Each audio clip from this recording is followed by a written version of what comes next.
akan coba membacakan untuk keberuntungan Shio Macan.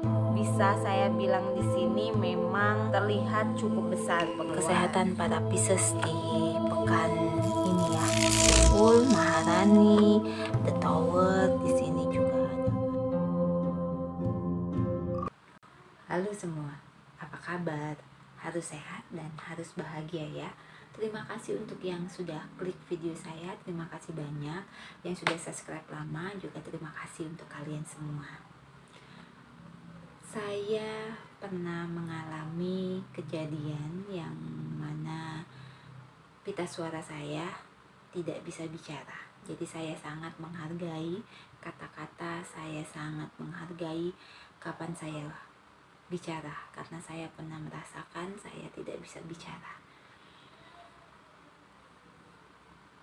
Ada satu kejadian di mana saya pulang kerja.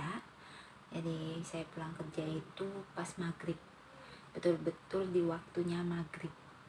Jadi saya melihat penampakan di jalan sosok seorang wanita yang berparas tidak begitu menyeramkan dan juga tidak banyak bicara. Mungkin salahnya juga kesalahannya saya waktu itu.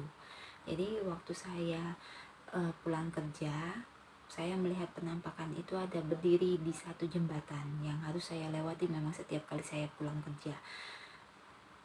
Dengan pede dan dengan kesombongannya saya merasa saya sudah bisa mengendalikan makhluk-makhluk yang tidak kasat mata.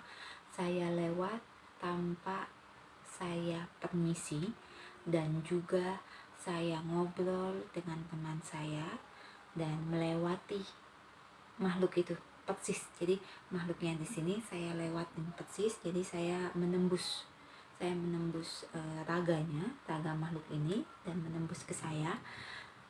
Ini yang membuat mungkin makhluk ini merasa marah karena saya ngobrol dengan sangat santainya dengan teman saya. Saya pulang, saya ngobrol ketawa yang luar biasa pada saat saya di jalan dan maghrib.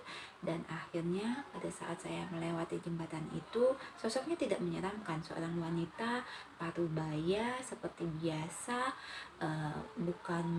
tidak juga memiliki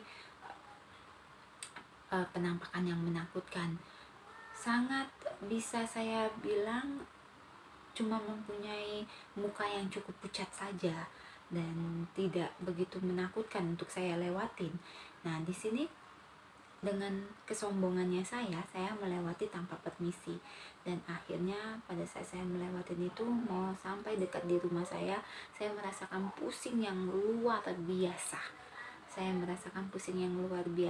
Dan akhirnya saya melihat sosok itu ada di samping saya, ada di belakang saya, dan kakek ada di mana? Ada di samping saya tetap.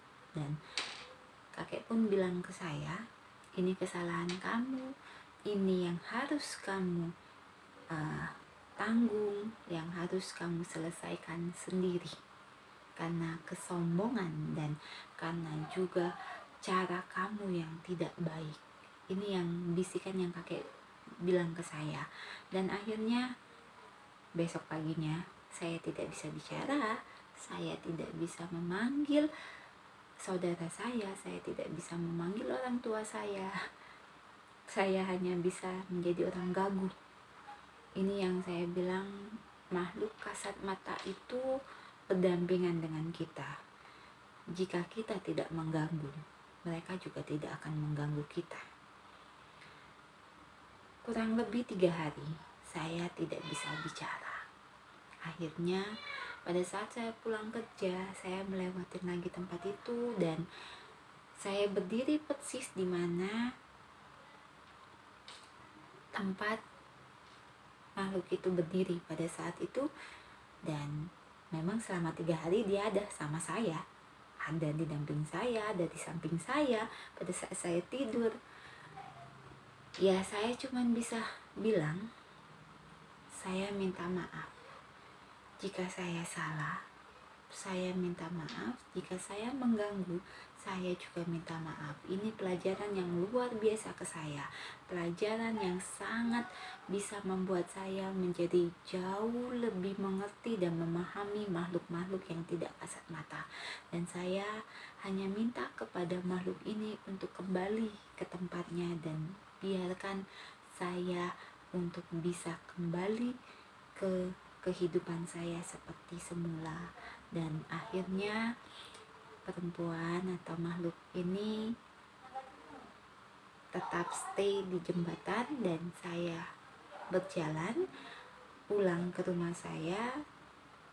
Ya, dia melepas saya, ya puji Tuhannya dia tidak mengikuti saya kembali. Jadi selama kurang lebih 3 hari saya kerja tanpa bicara.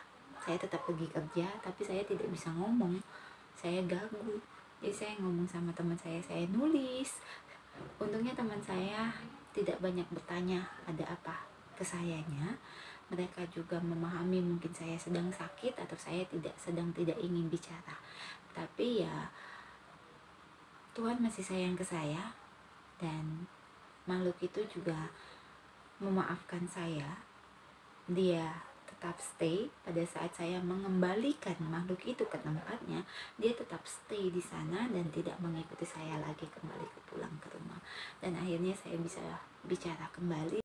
Ya, dengan kejadian itu saya makin banyak lagi belajar dalam mengendalikan diri saya, juga mengendalikan apa yang sudah Tuhan kasih ke saya. Dengan begitu saya menjadi jauh lebih sabar dan jauh bisa membuat kenyamanan atas hal-hal yang tidak kasat mata yang saya lihat. Itu menjadi sebuah kenyamanan dalam hidup saya. Oke, itu sedikit kisah yang pernah saya jalanin dan yang membuat saya menjadi jauh lebih bisa menghargai hidup tentunya sampai sekarang. Dan saya juga sangat bersyukur atas nafas yang selalu Tuhan berikan ke saya, dan juga begitu banyak cerita yang diberikan yang membuat saya selalu belajar dan belajar lagi.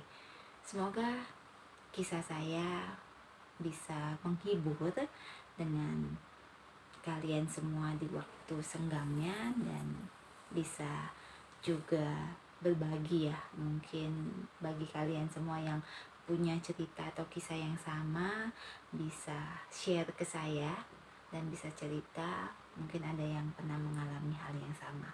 Terus jaga kesehatan ya, dan juga selalu membuat energi diri menjadi lebih positif lagi dan terus belajar. Terima kasih, sampai ketemu di video saya berikutnya.